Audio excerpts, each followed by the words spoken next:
அங்கம் இரு கூறாய் அடல் மயிலும் சேவலுமாய்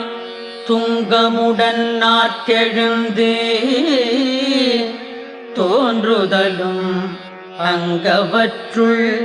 சீரும் அறவை பொருத சித்திரமயில் வாகனமாயேறி நடாத்தும் இளையோனே